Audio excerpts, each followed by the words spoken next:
So recently I was sitting with a private student. She was telling me what was going on in her life, where there was a pinch. And basically it all revolved around this idea that this thing she had really wanted, a certain kind of relationship, that she'd always been yearning for, had finally manifested. And now they were progressing. And then it was like, wait a minute, do I actually want this? Is this what I really want?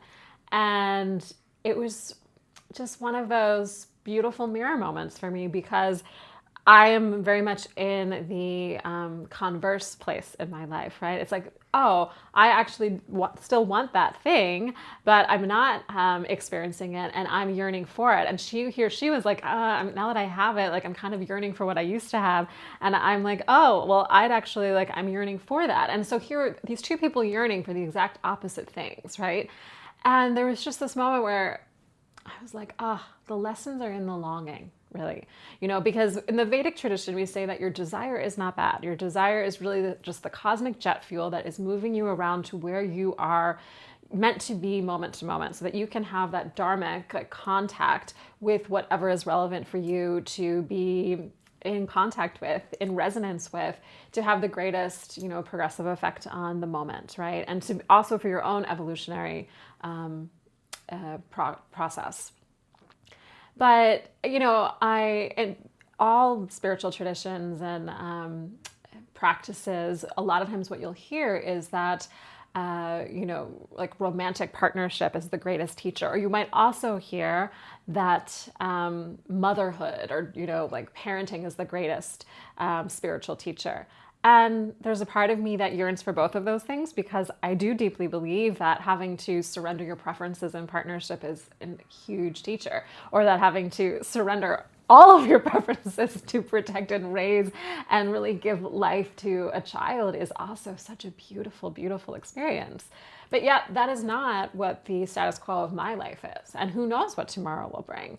And instead of sitting and waiting for something and saying, oh, I'll never attain that greatest spiritual teacher, I've actually found that the greatest teacher is in the longing for whatever it is that you want: a new job, a new partner, a new home, the money to retire tomorrow at 35. It doesn't really matter what you're longing for, if it is that longing that's coming from a connected place to your universality, which is to say, it's not coming from, I don't meditate, I run around the world, I'm super stressed, I do what everyone else tells me, and I'm actually not in touch with myself at all. Those desires are probably not the most cosmic. But if you are meditating, if you're on a path of, getting more and more out of your own way, so that the cosmic impulses, your most universal, not individualistic, not egoic impulses, can actually arise through you as desire, then you can trust that whatever you're desiring, whatever you're yearning, whatever you're longing for, is in fact actually the most important teacher that you are meant to have, at least in that moment, right? C.S. Lewis, I talk about this quote all the time, and it's something to the effect of, the insolvable longing for that which we know not. And so I think that really describes more this cosmic yearning for, transcendent experience, or what, William James called the noetic experience, this experience of gnosis, of self-knowing through direct means that is not an intellectual process.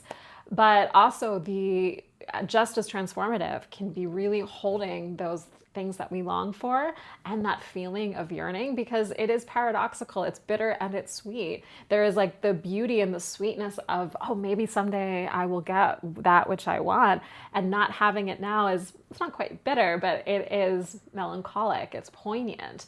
But actually it's in that poignancy of feeling opposing things, of feeling of embodied paradox, that we actually are most alive.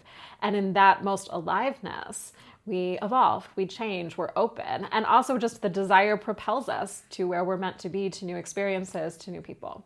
So whatever it is you're longing for, relish it, taste it, savor it, hold on to it.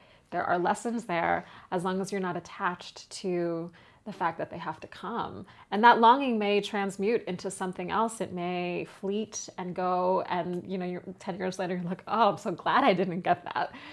But it wasn't about the getting or the not getting. It was really about, as it always is, the savoring along the way.